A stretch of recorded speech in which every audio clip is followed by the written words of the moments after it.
ప్రభువా, నేను చేస్తుంది అసలు కరెక్ట్ పనేనా? మామ్కి అర్థమయ్యేలా నువ్వే చెప్పు ప్లీజ్.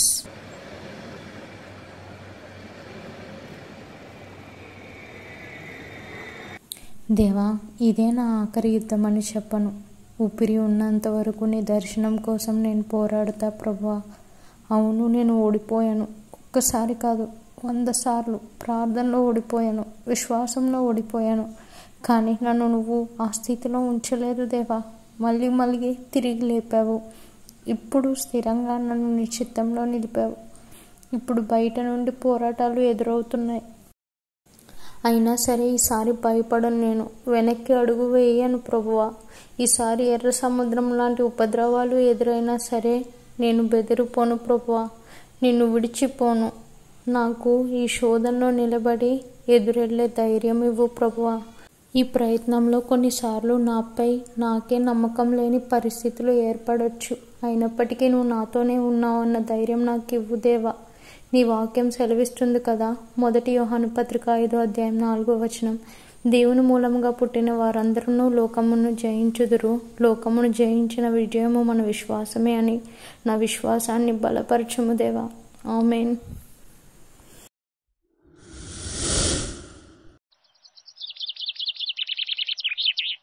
ఏంటి షారా, నిద్రపోకుండా ఇంకా ఇలానే కూర్చున్నావు? ఏం లేదు. పోనీ కనీసం ఆంటీకి ఫోన్ చేసి నా దగ్గర ఉన్నానని చెప్పవే. ఆవిడ ఎంత టెన్షన్ పడుతుంటుందో ఒక్కసారి ఆలోచించు. ఆల్రెడీ తనకి నా మొండితనం గురించి తెలుసులే, ఏం కంగారు పడదు. అబ్బా, పెళ్ళి ఇష్టం లేకపోతే ఇష్టం లేదు అని చెప్తే సరిపోయేది షారా. అంతేగాని రాత్రికి రాత్రి ఇలా ఇల్లు వదిలేసి పారిపోయి రావడం అస్సలు కరెక్ట్ కాదుమా.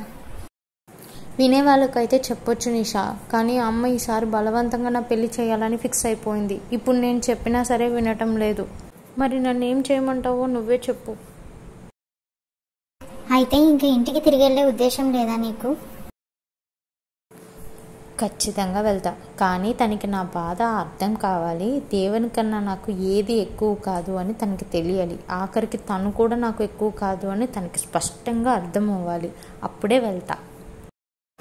మరీ అంత పిచ్చిదాన్లా మాట్లాడకు షారా. అమ్మకన్నా మించిన ప్రేమ ఈ ప్రపంచంలో ఏముంటుందే? నువ్వే చెప్పు. భక్తి పిచ్చిలో పడి నువ్వు కన్న వాళ్ళని బాధ పెడుతున్నావు. అదేనా నీకు అర్థమవుతుందా? ఆహా, అలాగా? టూ మచ్ చేస్తున్నావు సారా. ఇది లైఫే. దేవుడిపై నమ్మకం ఉండొచ్చు, కానీ దానికి కూడా ఒక లిమిట్ అంటూ ఉంటుంది. అది హద్దు దాటితే ఉన్మాదం అంటారు. నీ భక్తి నిన్ను ప్రస్తుతానికి దూరం చేస్తూ నీ కన్న వాళ్ళకి కన్నీళ్లు మిగులుస్తుంది. అది నీకు అర్థమయ్యేలా చెప్పాలన్నదే నా ఈ ప్రయత్నం. నేను తప్పు చేస్తున్నానని అంత స్ట్రాంగ్గా నువ్వెలా చెప్పగలవు నిషా? ఖచ్చితంగా చెప్పగలను. అమ్మ మనకి నవమాసాలు మోసి ఊపిరిపోస్తుంది.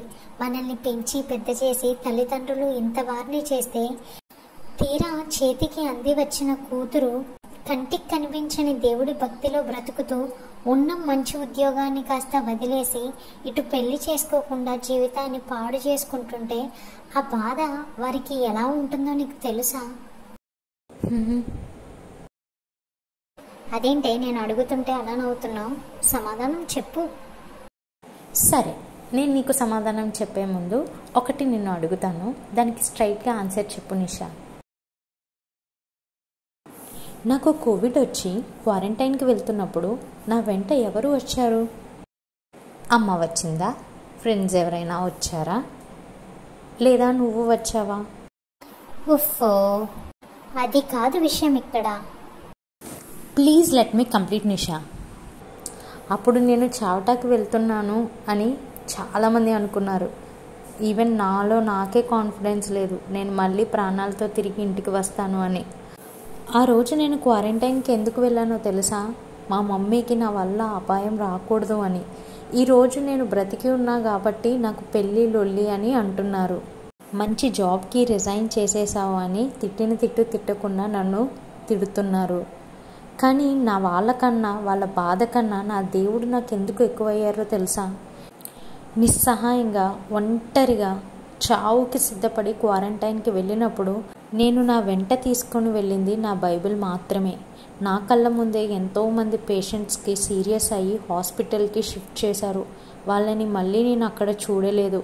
ఆ ఒంటరితనంలో నాతో ఉన్నది కేవలం నా యేసయ్య మాత్రమే.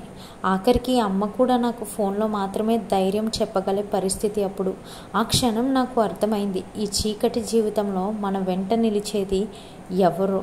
అప్పటికి నా ఉద్యోగం, నా కుటుంబం, నా కలలు, నా ప్రాస్పెరిటీ అన్న ఆలోచనలే నాలో ఉన్నాయి. కానీ వాటిలో ఏవి కూడా నా వెంట రాలేదు. మళ్ళీ ఈరోజు నేను ప్రాణాలతో ఉన్నాను అంటే దానికి ఒకే ఒక కారణం, అప్పుడు నా వెంట నిలిచిన నా యేసయ్య. మరణపు అంచుల్లో ఆయన చేతిని బలంగా పట్టుకున్నాను నిషా. ఇక చచ్చేదాకా విడిచిపెట్టలేను. షారా, అదంతా యాక్సిడెంటల్గా జరిగినది. కోవిడ్ నీకు ఒక్కదానికే రాలేదు, చాలా మందికి వచ్చింది. అందులో కొందరు చచ్చిపోయారు, కొందరు బ్రతికారు. నీలా బ్రతికిన వాళ్ళంతా ఇలాగే దేవుడు దేవుడు అనుకుంటూ కూర్చుండిపోయారా? ప్రాక్టికల్గా ఆలోచించవే. ఎవరో గురించి నేను ఆలోచించే స్థితిలో లేను నిషా.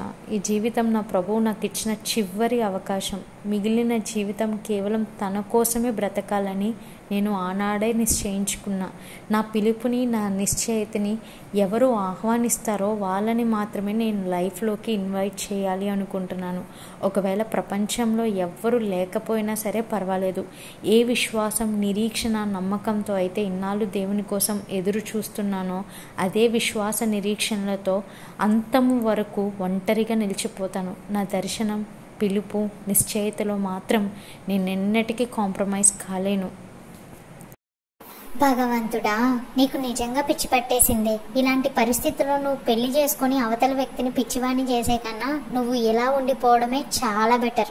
ఈ విషయం నేనే ఆంటీతో మాట్లాడతా, నువ్వు ఇలాగే ఆలోచిస్తూ కూర్చో. ఇదిగో ఆంటీనే కాల్ చేస్తున్నారు. హలో ఆంటీ, నేనే మీకు ఇప్పుడు కాల్ చేద్దాం అనుకుంటున్నాను. సారా ఇక్కడే ఉంది, మీరేం టెన్షన్ పడకండి. అది సెట్ అవగానే దాన్ని నేనే ఇంటికి పంపిస్తా. దాన్ని ఎవరు మార్చలేరు అంటే ఓ పెద్ద మూర్ఖురాల్లా తయారయ్యింది. దాన్ని మీరు కొన్నాళ్ళు వదిలేయడమే చాలా బెటర్. సరే అంటే నేను తనని జాగ్రత్తగానే చూసుకుంటాను, మీరేం టెన్షన్ పడకండి. ప్రభువా, అందరూ నన్నే తిడుతున్నారు. నేను ఏమైనా తప్పు చేస్తున్నానా? అసలు నేను సరైన దారిలోనే ఉన్నానా? కంగారెందుకు, జవాబు నేను చెప్తాను. సారా, వింటున్నావా? నీ ప్రాబ్లమ్స్ అన్నిటికీ నీ భక్తే కారణం. ఒక్కగాని ఒక్క మంచి ఉద్యోగం, కాస్త దేవుని మాట విని వదిలేసావు. అసలు నీ పేరెంట్స్ ఏంటి, నువ్వేంటి? తండ్రి లేవు. కష్టంతో మీ మమ్మీ నిన్ను పెంచి పెద్ద చేసి ఇంత ప్రయోజనాలు చేసింది. అలాంటిది దేవుడు అనేవాడు జాలి చూపకుండా ఉన్న నీ ఉద్యోగాన్ని నీ నుండి పిలుపు పేరుతో లాక్కున్నాడు. నీ చిన్నప్పటి నుండి నీకు ఆయన ఏ సంతోషం ఇవ్వలేదు, నీ ఒక్క ప్రార్థనకు కూడా జవాబు ఇవ్వలేదు. అలాంటి దేవుణ్ణి ఇంకా ఎన్నాళ్ళు పట్టుకొని వేలాడుతావు సారా? దేవుణ్ణి ఇంకా ఎన్నాళ్ళు ఇలా అడుగుతూ నీ సమయాన్ని వృధా చేసుకుంటావు? సారా, నేను చెప్తున్నా విను. దేవుడే నీ అసలైన శత్రువు. నీ భక్తే నేను పిచ్చిదాన్ని చేస్తూ ఇలా ఒంటరి దానిలా మిగిల్చింది. చుట్టూ చూడు, నీకంటూ ఎవ్వరూ లేరు. హే సాతాన్, ఇది నువ్వని నాకు ఖచ్చితంగా తెలుసు. వెంటనే ఇక్కడి నుంచి పో. సారా, నన్ను వెళ్ళిపోమంటున్నావు కానీ నేను చెప్పేదంతా నిజమని నీ మనసాక్షి కూడా తెలుసు సారా. నీ మనసు కూడా నీకు ఎప్పుడు అదే చెప్తుంది. కానీ నువ్వు మొండిగా వాదిస్తున్నావు అంతే. ఒక్కసారి గుర్తు తెచ్చుకో. నిజంగా దేవుడే నీ వెంట ఉండి ఉంటే మీ డాడీ నీకు దూరం అయ్యేవారా? నీ జాబ్ నువ్వు వదులుకునేదాన్ని కాదు కదా. పైగా నీ ఫ్రెండ్స్ అందరితో కలిసి లైఫ్ని బిందాస్గా ఎంజాయ్ చేస్తూ ఉండేదాన్ని. ఇప్పుడు జీవితంలో అన్నీ పోయాయే. ఇలా ఒంటరిగా మిగిలిపోయావు. అందరి చేత మాటలు అనిపించుకుంటున్నావు. ఇదంతా నీకు అవసరమా సారా? నా మాట విను. దేవుణ్ణి దూషించి ఆయన్ని వదిలేసి అప్పుడు నీ జీవితంలో నువ్వు అనుకున్నవన్నీ సాధిస్తావు. అంటే నిజంగా నా లైఫ్లో దేవుని వల్లే నేను ఇన్ని కష్టాలు అనుభవిస్తున్నానా? లేకపోతే నా లైఫ్ బాగుండేది కదా. నీలో అనుమానం మొదలైంది. ఇది కదా నాకు కావాల్సింది. సారా, నిన్ను పడేయడం ఇంత తేలికనా?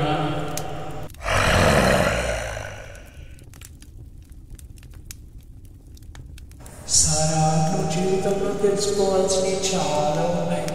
దేవుడు పేరు చెప్తేనే కష్టాలు, కన్నీళ్ళు, అనారోగ్యం, వేదన, బాధ అన్నీ. ఒక్కసారి లోకస్తులను చూడు, వాళ్ళకి ఎటువంటి కష్టాలు ఉండవు. ఎందుకంటే వాళ్ళని నేను కాపాడుతున్నాను. నా శిష్యులు ఎవరిని కూడా నేను కష్టపడనివ్వను. నాతో ఉంటే చాలు, ఈ లోకంలో ఉన్న సకలేశ్వర్యాలు నేను తెచ్చి మీ పాదాల దగ్గర వేస్తాను. అదే దేవుని నమ్ముకుంటే ఉన్నవన్నీ ఊడ్చిపెట్టాలి, ఉన్నవన్నీ వదులుకొని పేదవాళ్ళలా బ్రతకాలి. అవసరమా మనకి ఇదంతా? ఒక్కసారి ఆలోచించు. చిన్నపిల్ల విషయాలు నీ వీలు కోసమే నేను ఇదంతా చెప్తున్నాను. నేను సంతానాన్ని కాదు, నీ అంతరాత్మను. ఇంకెక్కువ మాట్లాడుకో, చాలు, ఆపేసి వెళ్ళిపో. సారా, నా మాటలు ఎప్పుడొకప్పుడు నీకు ఖచ్చితంగా అర్థమవుతాయి. ఇప్పుడు వెళ్తాను, కానీ మళ్ళీ వస్తాను. ఈలోగా నేను చెప్పింది ఆలోచిస్తూ ఉండు. నువ్వెన్ని చెప్పినా సరే నా మనసుని మార్చలేవు, కానీ దయచేసి వెళ్ళిపో. మళ్ళీ ఇంకెప్పుడు రావద్దు. సరే, ఇష్టం. ఒక్క సెకండ్ నా బుర్ర పాడు చేసావు కదా.